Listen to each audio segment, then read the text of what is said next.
Hey everybody, welcome back. We are here today to talk about geometric polynomials and recognizing perfect square trinomials. You may think, why in the world would we want to recognize a perfect square trinomial? Well, I thought you'd never ask. We can't make the quadratic formula without perfect square trinomials. We can't find the vertex of a parabola without perfect square trinomials. And we can't find the center of a circle without perfect square trinomials. Right now, I want to recognize geometric polynomials, which is an interpretation of algebraic polynomials. Let's interpret these one at a time. X squared is interpreted as this square right here, which is dimensions x by x because its area is x squared. With the term 9x, we want to interpret one of those 9x's and then say, okay, there's 9x's. And this is that one of them. If we put this up beside the x squared, this side of the rectangle is of length x. But what about this little side right here? It's clearly not x. We want to interpret it as length 1. And the area of that little rectangle is 1 times x, which is just x. 9x is interpreted as 9 of those rectangles of area x each. What about this 3? It has no x. Well, if we take this little square and we match it up to the side of the little rectangle, it's a perfect fit, and each side is 1, and the area of the little square is 1 times 1, which is 1. So for this polynomial, we'd have 3 1s, which is 3. Hey, this is math class. Let's do a problem. Keep in mind it's Socrative if I refer to a specific problem from the video, I mean that number in the upper left-hand corner. Which algebraic polynomial represents the geometric polynomial? These big orange squares are each an x squared. These blue skinny rectangles are each an x. And the little green squares are each a 1. X squared plus x squared is 2x squared. So we can eliminate d and b. There are 5 x's there, and they add to be 5x. So we can identify the answer is choice C. Once you know what you're looking at, these geometric polynomials are easy to identify as algebraic polynomials. This is an x squared. There are 2 x's, and we have 12 1s. So our answer is x squared plus 2x plus 12. Number 3 looks tricky, but it's really not. Which group of geometric polynomials represents x squared plus x plus 2? B has too many x squares, C has too many x's, and we want 2 1s like A has. D doesn't have enough, so number 3 is A. Number 4 is the same game. Each answer has only 1 x squared, which is good. We want 3 x's. A only has 1 eliminated. And we only want 1 1, so the answer is C. What we want to do here is build bigger squares using all 3 types of pieces. So let's add some blue rectangles going to the right. And since we're trying to build a square, let's add the same number of blue pieces going down. What we have so far is x squared plus 6x. We need to fill in this part to complete the square. Let's start adding some squares. 1, 2, 3, 4, 5, 6, 7, 8, 9.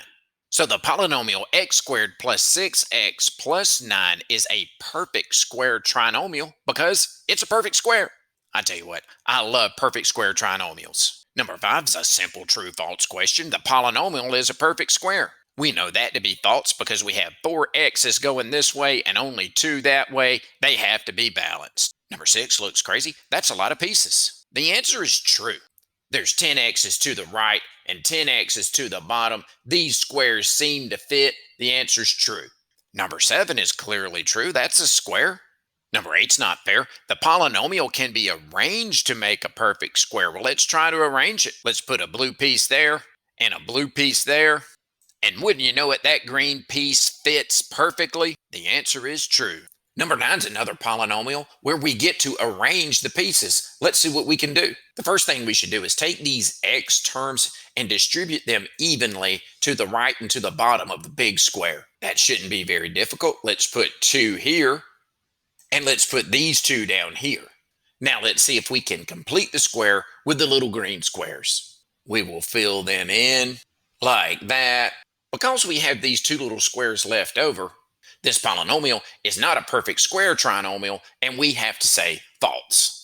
Number 10's getting serious. That's a whole lot of pieces. Let's take these x's and let's put them on the right and on the bottom. Half of them go to the right and half of them go to the bottom. Now we're going to take these squares right here and arrange them in such a way to complete the square. It should be obvious that we're putting them in 5 at a time. So there's 5 there.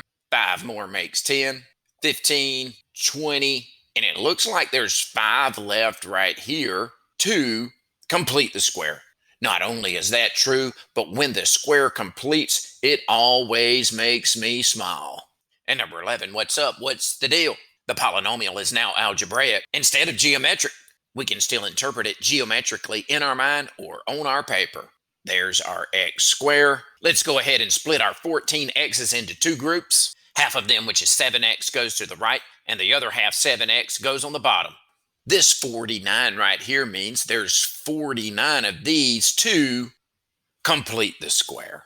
Let's put these little squares in 7 at a time. 7, 14, 21, 28, 35, 42, and 49. While the square completes, number 11 is true. Number 12 is the same fun game. Let's put in our x squared. Let's take these 16 x's, split them in half, and put 8 to the right and 8 down. Like that. Let's see if 81 little squares will complete the big square. Well, we're putting them in 8 at a time. So it would go 8, 16, 24, 32, 40, 48, 56, 64. In our polynomial, there are too many little squares. 81 minus 64 is 17. We have way too many little squares left over. Number 12 is false.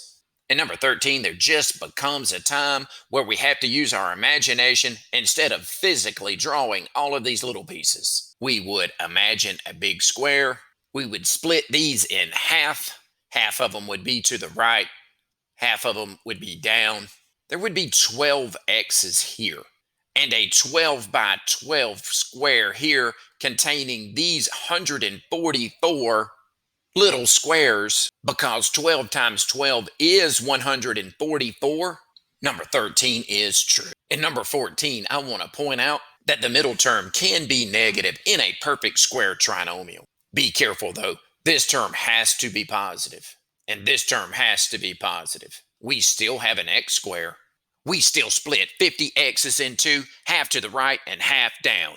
Half of 50 is 25. So there would be 25 x's this way and 25 x's this way. The part that completes the square is a 25 by 25 square.